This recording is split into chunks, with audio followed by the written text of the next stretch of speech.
यो सरकार महामारी नियन्त्रण गर्न व्यापक तयारी गर्न पूर्ण रूपले चुकेको छ।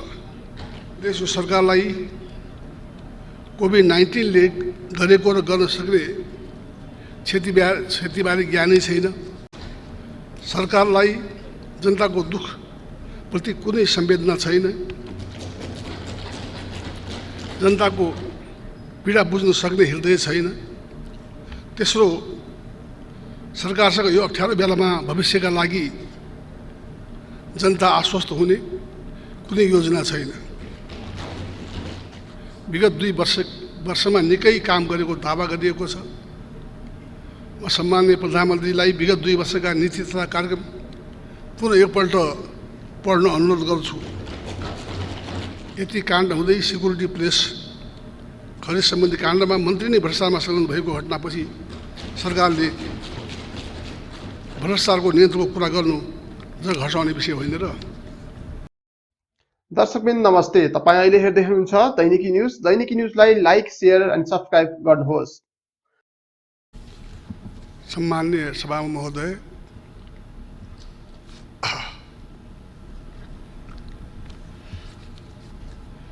हामी सबैलाई थाहा छ यो असाधारण समय हो भनेर। यस्तो बेला नेपाल सरकारको आर्थिक वर्ष 2077-78 को नीति तथा कार्यक्रममाथि टिप्पणी गर्न सम्माननीय सदनमा उभिँदा नेपाल र नेपालीको आजको स्थिति र केही परिदृश्यलाई स्मरण गराइरहेको छु। एकातर्फ म कोरोना संक्रमणको जोखिममा जुझेर नेपालभरि अग्रपन्थीमा काम गरिरहेका स्वास्थ्यकर्मी, सुरक्षाकर्मी, सञ्चारकर्मी, सरसफाई कर्मीलाई स्मरण गरिरहेको छु भने अर्कोतर्फ कोरोनाबाट सङ्क्रमित दिदीबहिनी, दाजुभाइ, तिनका परिवार छन् भने महामारी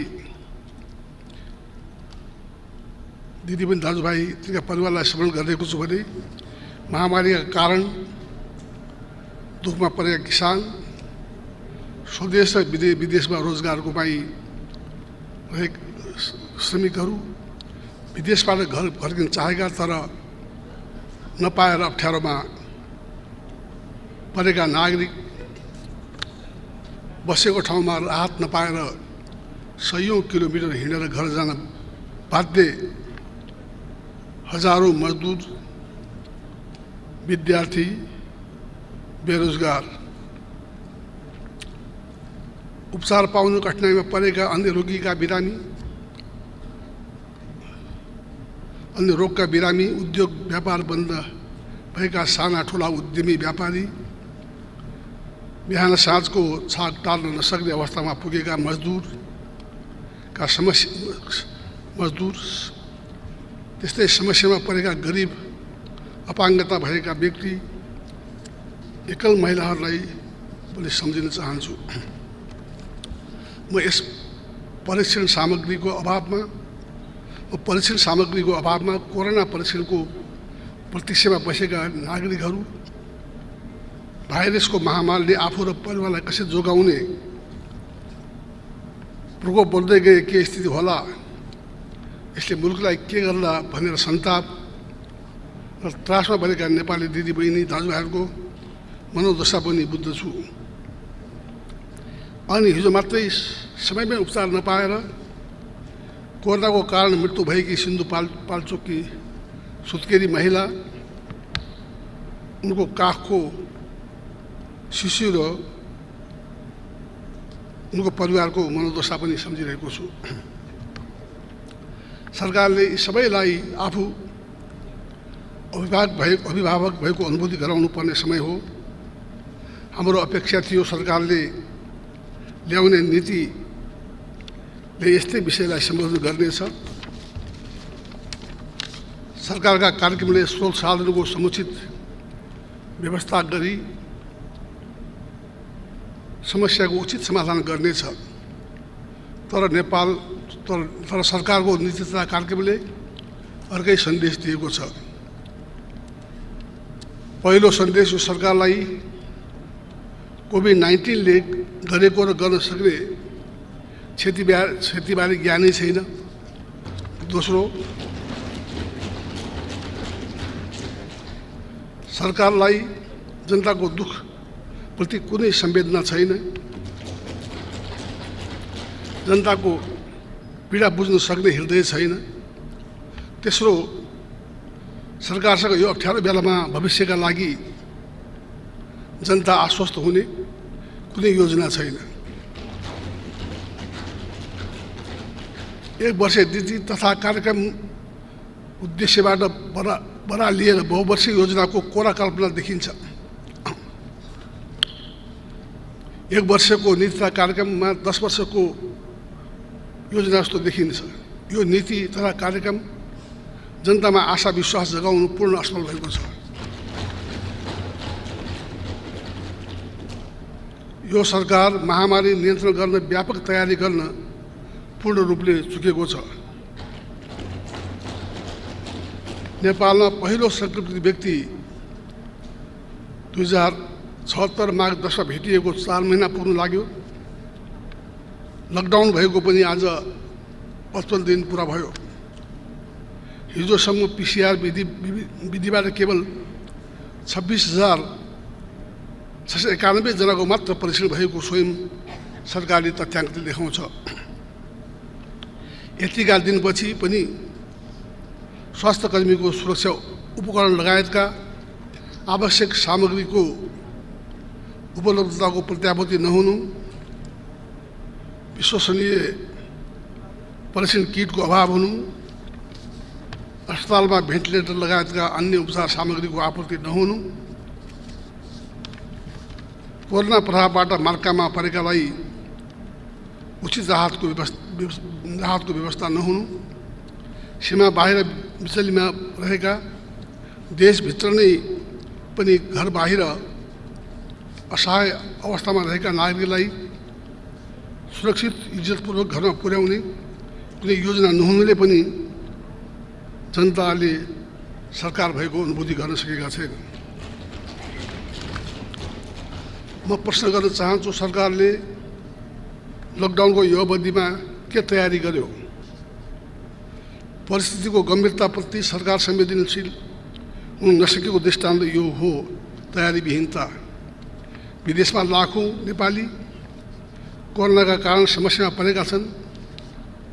भारतीय सीमा नाकामा हजारौँ नागरिक बिचल्लीमा परेका छन्। तिनले सरकारबाट सुरक्षित रूपमा घर फर्किने वातावरणको सहजीकरण होस् भन्ने अपेक्षा गरेका छन्। तिनका बारेमा नीति कार्यक्रममा ठोस योजनाको अभाव छ। स्वास्थ्य सामग्री तत्काल पर्याप्त उपलब्ध गर्न, PCR परीक्षणको दायरा व्यापक रूपले समुदाय स्तरमा पुर्याउन, विभिन्न क्षेत्रका लागि आवश्यक राहतको व्यवस्थित प्याकेज ल्याउन र विदेशमा अप्ठ्यारो परेका नेपाललाई स्वदेश फर्काएर मापदण्डयुक्त क्वारेन्टाइनमा व्यवस्थित रूपले राखेर परीक्षण पश्चात घर पुर्याउने व्यवस्था मिलाउनु सरकारसँग माग गर्न चाहन्छु।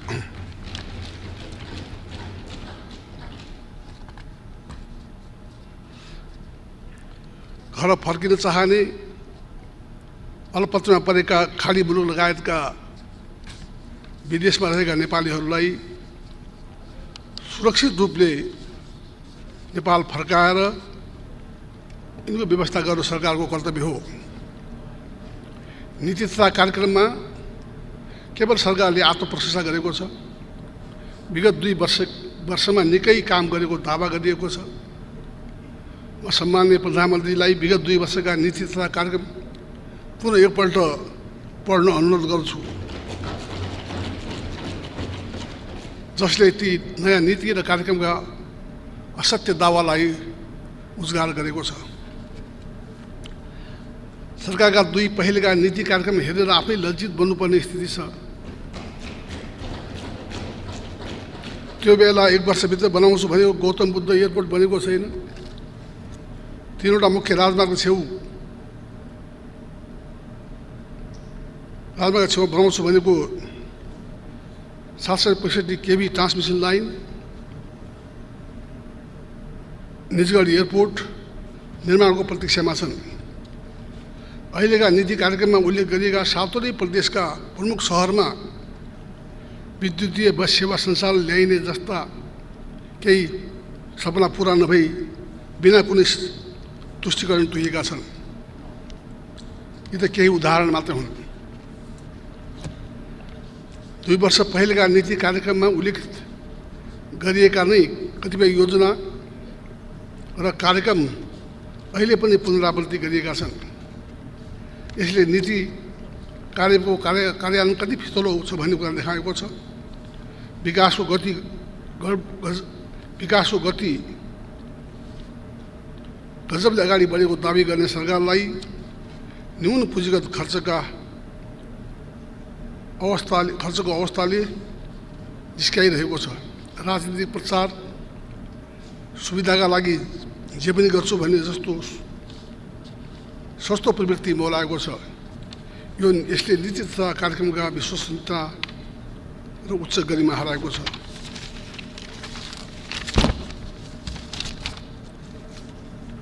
वर्तमान सरकार समस्यालाई ठिकसँग हेर्न सकिरहेको छैन या अप्ठ्यारोको गम्भीरता बुझिरहेको छैन। विगत 2 वर्षका कार्यक्रम अहिले पनि दोहोरिएका छन्। अहिले पनि गुरु योजना बनाएर कार्यक्रम ल्याएको थिएन। अहिले फेरि त्यसरी नै दोहोरिएका छन्। यसले खर्चको लक्ष्य धेरै राख्ने सङ्केत मिलेको छ। राजस्वको यो वर्षको लक्ष्य समेत नभेटिएको परिप्रेक्ष्यमा पुराना योजना पनि दोहोऱ्याइरहने र महामारीसँग लड्ने नयाँ खर्च पनि छुट्याउने हो भने यो सबैका लागि स्रोत कहाँबाट आउँछ? यसले निजी क्षेत्रलाई दोहन गर्ने, उनीहरूलाई ब्याङ्कबाट उपलब्ध हुने पुँजी सरकारले आन्तरिक ऋण उठाउने र जथाभावी वैदेशिक ऋण लिने गलत नीतितर्फ जान्छ। नीति तथा कार्यक्रममा सरकारले सुशासन, शान्ति सुरक्षा कायम गरेको, भ्रष्टाचार विरुद्ध कारबाहीलाई तीव्रता दिएको भनिएको छ। बालिका निर्मला पन्तको बलात्कार हत्या भएको 2 वर्ष पुग्दैछ। यो अपराधिक घटनाका प्रति सरकार उदासीन तर गैरजिम्मेदार व्यवहारले सुशासन र शान्ति सुरक्षाको विषयमा सरकारले दावालाई चुनौती दिएको छ। यो त एक प्रतिनिधिमूलक घटना मात्र हो। यस्ता अपराधका अनेकौं घटनालाई नियन्त्रण गर्न सरकार असफल भएको छ। भ्रष्टाचारका एकपछि अर्का काण्ड भएका छन्। पछिल्लो समयमा सार्वजनिक भएका यति काण्ड हुँदै सिक्युरिटी प्रेस खरिद सम्बन्धी काण्डमा मन्त्री नै भ्रष्टाचारमा संलग्न भएको घटनापछि सरकारले भ्रष्टाचारको नियन्त्रणको कुरा गर्नु ज घटाउने विषय होइन र? कोरोना महामारीको बेला अत्यावश्यक सामग्री औषधि समेतमा भ्रष्टाचार गरिएको भनी प्रश्न उठ्नु, त्यसमा छानबिन हुनुको साटो प्रधानमन्त्री आफैले भ्रष्टाचारजन्य घटनाको बचाउमा उत्रिने र उन्मुक्ति दिने जस्ता घटनाले सुशासन र सदाचारको विषयमा सरकार पूर्णतः असफल भएको स्पष्ट पुष्टि हुन्छ। उल्टै सरकार सम्प्रेषण गर्न सञ्चार माध्यम सामाजिक सञ्जाललाई अस्तित्व फैलाएको आरोप प्रधानमन्त्रीले लगाउनु भएको छ। उहाँको तहबाट यो अभिव्यक्ति आउनु एकातर्फ दुःखद थियो भने अर्कोतर्फ प्रेसको स्वतन्त्र भूमिकालाई कुण्ठित गर्ने नियत समेत थियो।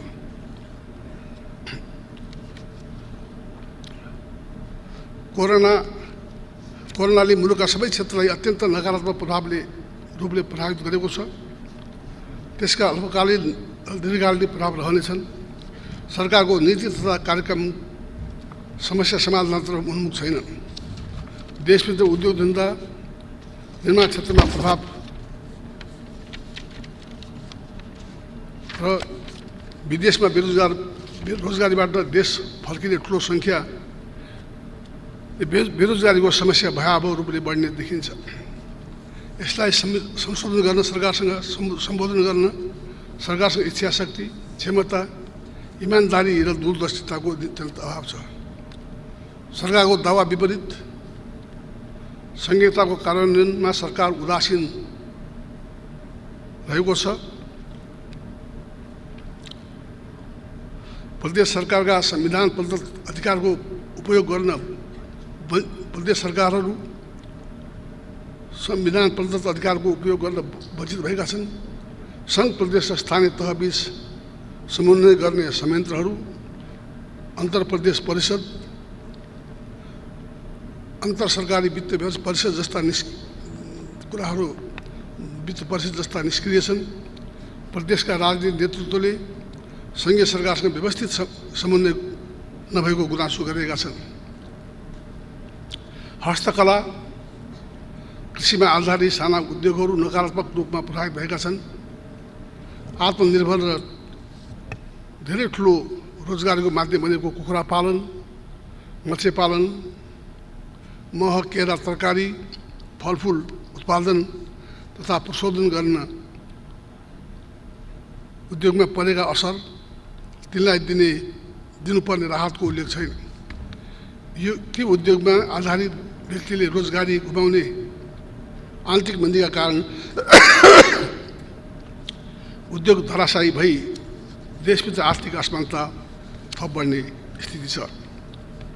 सरकार अहिले पनि उद्योग, रेमिट्यान्स आदि क्षेत्रमा कोरोनाबाट भएको प्रारम्भिक क्षति अनुमान गर्न सकेको छैन।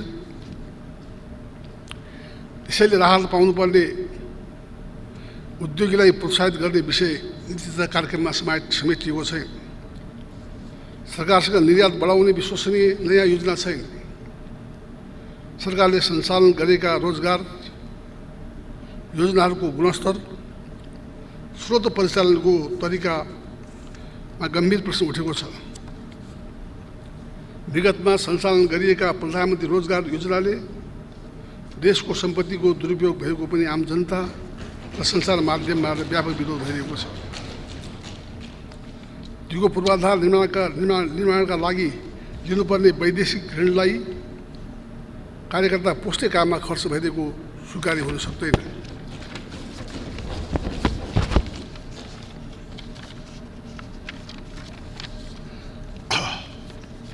अहिले कोरोनाबाट व्यापक रूपमा प्रभावित भएको क्षेत्र पर्यटन पनि हो। पर्यटन प्रवर्धन सम्बन्धी कुनै नीति आएको छैन। केही एयरपोर्टको निर्माण मर्मत मात्र दिगो गुणस्तरीय पर्यटनको स्रोत होइन। सबैभन्दा बढी राहत चाहिएको पर्यटन क्षेत्रमा पुराना सामान्य किसिमका विषयको पुनरावृत्ति बाहेक कुनै नवीन सोच र योजना छैन। राष्ट्रिय गौरवमा परेका योजनाको अवधि लागत दुवै बढेको छ। सरकारले उच्च प्रविधि प्रयोग गरेर सडक बनाउन सकेको छैन। सही योजनाको छनौट, विकास कार्य गुणस्तर, निर्माण क्षेत्रमा निर्माणको क्षमता वृद्धिमा ध्यान दिएको छैन। ऊर्जा क्षेत्रको कार्यक्रमले निजी क्षेत्रलाई व्यवस्था गरेको छ। कयौँ योजना महामारीले पीडित छन्, त्यसलाई राहत वा अन्य कुनै व्यवस्था गरेको छैन। यस्तो अप्ठ्यारो बेलामा पनि सरकार मितव्ययीको पक्षमा देखिएन। यो सरकार आफैले गठन गरेको आयोगको मितव्ययितामा सिफारिस समेत लागू गर्न तयार छैन। वैदेशिक ऋण निरन्तर बढिरहेको छ। सरकार मितव्ययी हुनु र वैदेशिक ऋणका निम्ति पारदर्शी हुन आवश्यक छ। नेपाली भूमि अतिक्रमण, खास गरेर डिम्पिया, धुरा, लिपुलेक, कालापानीबारे नीति कार्यक्रममा उल्लेख भएको विषय सकारात्मक छ, तर यो अपूर्णीय पनि छ। मित्रराष्ट्र भारत, चीन दुवै मुलुकले सन् 2015मा गरेको सहमति अनुरूप नेपाली भूमिमा भारतबाट सडक निर्माण गर्ने कार्य गरेको छ। दुवै छिमेकी मुलुकबीच भएको सहमतिको नेपाली काङ्ग्रेसले तत्कालै विरोध जनाएको र सुशील कोइराला प्रधानमन्त्री हुनुभएको नेपाली काङ्ग्रेसको नेतृत्वको सरकारले प्रोटेस्ट नोट समेत पठाएको म स्मरण गर्न चाहन्छु। नेपाली भूमिमा भएको अतिक्रमण र सडक निर्माण बारे छिमेकी मुलुक मित्र राष्ट्र चीनसँग समेत उच्च स्तरमा सार्थक परिणाममुखी वार्ता गरी समस्याको समाधान गर्नुपर्दछ।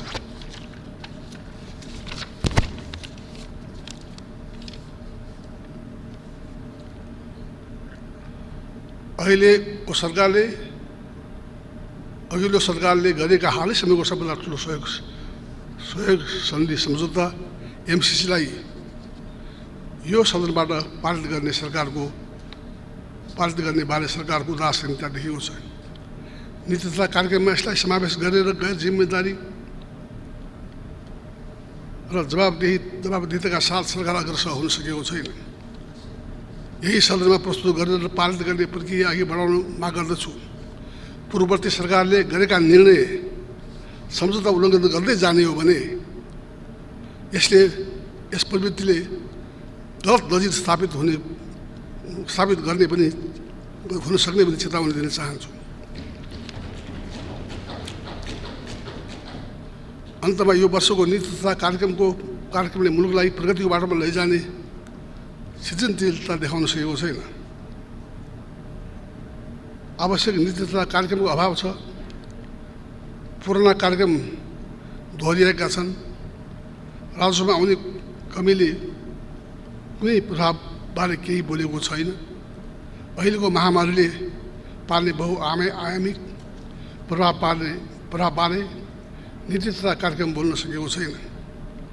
नेपाली समाज कोरोनाले पार्ने नकारात्मक प्रभावको अल्पकालीन दीर्घकालीन समाधान उचित उपायको खोजी गर्न सकेको छैन। म सरकारलाई बजेट व्यवस्थापनमा सबै कुरालाई गम्भीरतापूर्वक ध्यान दिन सुझाव दिन चाहन्छु। अहिले यो सदन मार्फत म सम्पूर्ण नेपाली दाजुभाइ दिदीबहिनीहरूमा के भन्न चाहन्छु भने यो कोरोना अत्यन्तै डरलाग्दो भाइरस हो। यसको चाहिँ भ्याक्सिन आउने कुराको निश्चित छैन।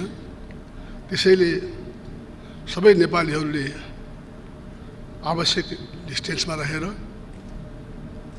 आफ्नो र परिवारको मात्रै हो समाजको स्वास्थ्यको ध्यान राख्न पनि म अनुरोध गर्न चाहन्छु। र यसमा हाम्रो पार्टीको तर्फबाट हाम्रो संसदको तर्फबाट आउने संशोधन प्रस्ताव आउने नै छ भन्ने पनि म चाहिँ नि यो सदनमा जानकारी दिन चाहन्छु। तपाईँ यति भन्दै बिदा हुन्छु। धन्यवाद। जय नेपाल।